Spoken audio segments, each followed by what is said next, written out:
There's a whole lot of weather to talk about tonight, friends. I'm meteorologist Shane Smith. It is Monday, March 2nd, 2026. And March 2nd is a heavy day in the world of weather here in Kentucky. We had a once in a lifetime tornado outbreak that day back in 2012. This is the 14th anniversary of that storm. We'll talk more about that here in a minute, but in the short term, we've got warmer weather heading our way, but that warm up may come at a price. Let's talk about it. Right now, we're seeing showers continue to exit the bluegrass here on Radar Omega. The heaviest of the rain has now pushed east of the bluegrass. We do still have that frontal boundary off to the south. Now, it's going to lift to the north as a warm front tomorrow and usher in some warmer air and a few showers. You can see down in the forecast below, we are going to see just a few hit or miss showers as temperatures start off generally into the upper 40s and lower 50s tomorrow morning. We're taking it into the 60s during the afternoon. Here's a look at the European forecast model. 7 o'clock to map it out across the state for you here in the bluegrass. We are going to see a few scattered showers around lunchtime with more concentrated rain in northern and eastern Kentucky around 1 o'clock. But by 4 o'clock, it's mainly north of I-64. We will see a mix of sun and clouds in the south, and temperatures in southwest Kentucky may actually make a run at the mid-70s. Going into the evening hours, the rain continues up along the Ohio River. Wednesday morning, a few scattered showers as that front settles out. Temperatures will be into the 50s. It will be much milder across the bluegrass. Now, Wednesday looks like that front drops back down a little bit. That'll increase the scattered shower coverage some. Not a washout, but just watch for a few rounds of rain on Wednesday. Temperatures into the upper 60s in northern Kentucky, low to mid 70s across the south for your highs on Wednesday. Going on into Thursday, we'll continue to see that storm chance mainly in the north and the west early, and then we transition to everybody getting a little bit of rain later in the day. But the heaviest of the rain will once again be along the Ohio River, likely into the 60s or 70s once again on Thursday. Friday, a similar story. In fact, if we catch some sunshine on Friday, we may make a run at 80, friends. Not out of the realm of possibility in southern Kentucky. We'll have to wait and see how it plays out. We wake up into the 60s on Saturday morning before a more potent frontal system enters. That could likely bring some thunderstorms on Saturday. We're going to be watching out for that, followed by a brief cool down, but that's still back only to the 60s. So not a super strong front, but once again enough that we may deal with some heavy rain and some strong to severe thunderstorms on Saturday. We will watch out for those chances. Now, how much rain could we see during that time frame between now and Sunday? Well, that European model, pretty aggressive in northern Kentucky, 2 to 4 inches. That could be enough to cause some high water concerns. So that is something we're going to have to watch closely over the coming days, is to see how much rain exactly falls. And if we get 3 or 4 inches in a couple of days, that could cause a few problems. Also, the Climate Prediction Center does have pretty much the entire state highlighted in a moderate risk of heavy precipitation in the day 8 to 14 forecast. So it doesn't look like this is going to move out anytime soon. We are going to enter a wetter than normal scenario.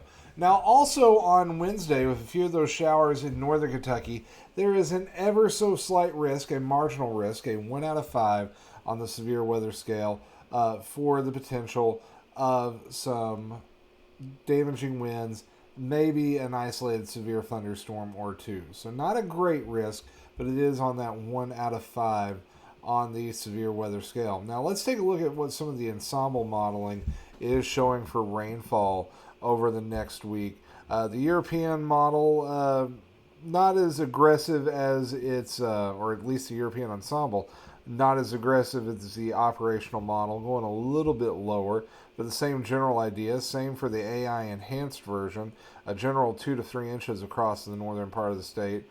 Same story on the Canadian model, but it's showing some more widespread rain, an inch to an inch and a half across all of Kentucky. Same for the GFS, and the most aggressive, the MOGREPS model, showing a widespread 3 to 4 inches across the state. So all the modeling over the next week is indicating some pretty heavy precipitation, and that's a good chunk of the reason why the Climate Prediction Center does have us in a 60% chance of above normal precipitation in that day to 6 to 10 window. But also going to be above normal the temperatures. Check it out. Here's the forecast from the GFS model. Upper 70s this weekend. That is going to be wild. That brief cool down Sunday after the strong to severe storms on Saturday, and we warm it right back up to the mid 70s. Then we're watching for another big cool down around the 12th or the 13th. That one could also be a severe weather maker. That's something we're going to have to watch very closely. It is definitely the time of year where we can get into a pattern that is a little bit more favorable for severe weather. And speaking of severe weather, this is Severe Weather Awareness Week across Kentucky. Our friends over at the National Weather Service have been putting out some materials. Yesterday they talked about watches and warnings. Today they talked about damaging winds, and I figured I'd take a second and just kind of share what they had shared on their social media channels. All this coming from our friends over at the National Weather Service office in Jackson, Kentucky. And when we're talking about damaging winds, we are talking about winds over 58 miles per hour. That's what causes a thunderstorm to be severe. You either have to have 58 mile per hour winds or 1-inch diameter hails. And as you guys know, high winds around here can cause all sorts of problems. You have trees coming down, you can have furniture flying, debris getting knocked around, and straight line winds can be just as strong and cause just as many problems as tornadoes. I remember back when I was living in West Virginia in 2012 when we had the derecho move through, we had 85 mile per hour straight line winds. It knocked out power in parts of West Virginia for 2 weeks. So anytime a severe thunderstorm warning is issued, you definitely want to get away from windows. You might not have to go full shelter mode, but definitely move into the interior of your house, because when those tree limbs come down, if you're on an exterior room, that's likely where the tree is coming through at. Could cause a whole lot of problems. And also, when you get power outages due to those high winds, watch out for those power lines while you're traveling. You never want to drive over a live wire. It could cause a whole lot of problems for you. Then also, just make sure if you know high winds are in the forecast, secure that patio furniture, secure the kids' toys, the trash cans. Make sure your trampolines are tied down well, because the wind will send them flying. Also today, as I mentioned at the top of the video, the 14th anniversary of the March 2nd tornado outbreak. And I want to take just a minute to read something that my friend meteorologist Evan Hatter put together this morning. I hope he doesn't mind that I share this. But it was a really good write-up on the severe weather that happened 14 years ago today. And for those of y'all that don't know Evan, he was a meteorologist at WYMT after I was there full time, but worked with him a lot when I was filling in. Good dude, great meteorologist, and had a really good write-up. So I just wanted to share this really quick. 14 years ago today, one of the most devastating severe weather and tornado outbreaks impacted the Ohio Valley, especially Indiana and Kentucky. An EF4 tornado killed 11 people as it ripped through southern Indiana, devastating the communities of New Pekin, Henryville, and Marysville. Right behind it, a second supercell dropped an EF1 through areas that had already been hit extraordinarily hard. Another EF4 killed 4 and injured 8 in northern Kentucky from Crittenden to Piner. Tornadoes also struck eastern Kentucky. An EF3 touched down near Mariba in Menifee County. That grew to a mile wide as it went through West Liberty. That was the West Liberty tornado, and it was on the ground for 86 miles, killed 10 people, and injured more than 100. We then had the Wolfe County tornado, which also pushed over into Magoffin County and Salyersville as an EF3. That killed 2 and injured 37. We had the East Bernstead tornado here in Laurel County that killed 6 people. That was an EF2. Overall, the outbreak spawned more than 70 tornadoes in 13 states. And for us here in Kentucky, that has been the biggest outbreak in recent memory. The super outbreak back in the late 70s, I believe it was 78 or 79, probably still the gold standard, or 74, excuse me, it was April 3rd, 74.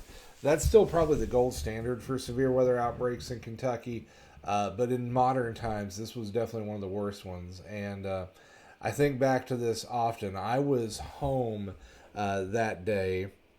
You can see that map from the National Weather Service. By the way, I'll post a link to this. This was Jackson's write-up site on that tornado outbreak. I was home that day. Was chief meteorologist over at WOAY in Beckley, West Virginia at the time, but I was having surgery that morning to remove a cyst that had grown on my shoulder blade. And we had some severe weather that morning, and the doctor said to me, "Man, that was a little rough storm this morning." And I said, "You haven't seen anything yet." And unfortunately, those words came to pass in a way that I never really fully expected them to. We had multiple tornadoes across eastern Kentucky, multiple fatal tornadoes, multiple tornadoes that just ripped through communities.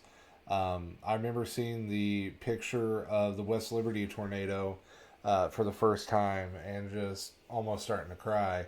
I remember calling my dad, who was out working that day, and telling him, "Do not go north of Highway 80 in London.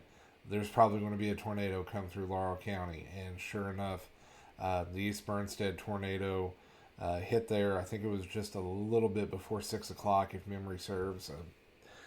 Been 14 years, folks, so you got to forgive me a little bit. And I remember watching Jim Caldwell and Brandon Robinson just do their absolute best covering that storm. And Steve Hensley shared out a list of videos from the March 2nd tornado outbreak. I shared those on Facebook earlier.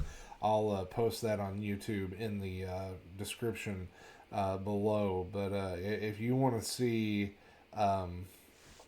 just some first class severe weather coverage, Jim and Brandon did an absolutely amazing job that day. I am still just in awe of the job they did and the lives they saved that day. Yeah, we lost a lot of people that day, but Brandon and Jimmy, they saved a lot of lives that day. They were absolutely incredible with the work they did, and just what they were able to do protecting people that night. Brandon shared a post back in 2018, and I'm gonna share this with you, and this will be the last thing I share this evening. But it's a new set, and I look a lot different than I did 6 years ago. But my commitment to protecting the people of the mountains from severe weather has not changed. On this and every anniversary of March 2nd, I wear the tie I wore that night to honor those we lost, all 26 of them statewide. This is the only day of the year I wear it. Never forget March 2nd. And now here we are, 14 years later, and our first March 2nd without Brandon. A lot of y'all know that I worked with him at WYMT for many, many years. We lost him back in August. He finished his battle with cancer. And I miss my friend dearly today. I've thought about him a lot today. Thought about his dedication to covering the weather in Eastern Kentucky. You guys know he went beyond all out for that storm. The floods back in 22.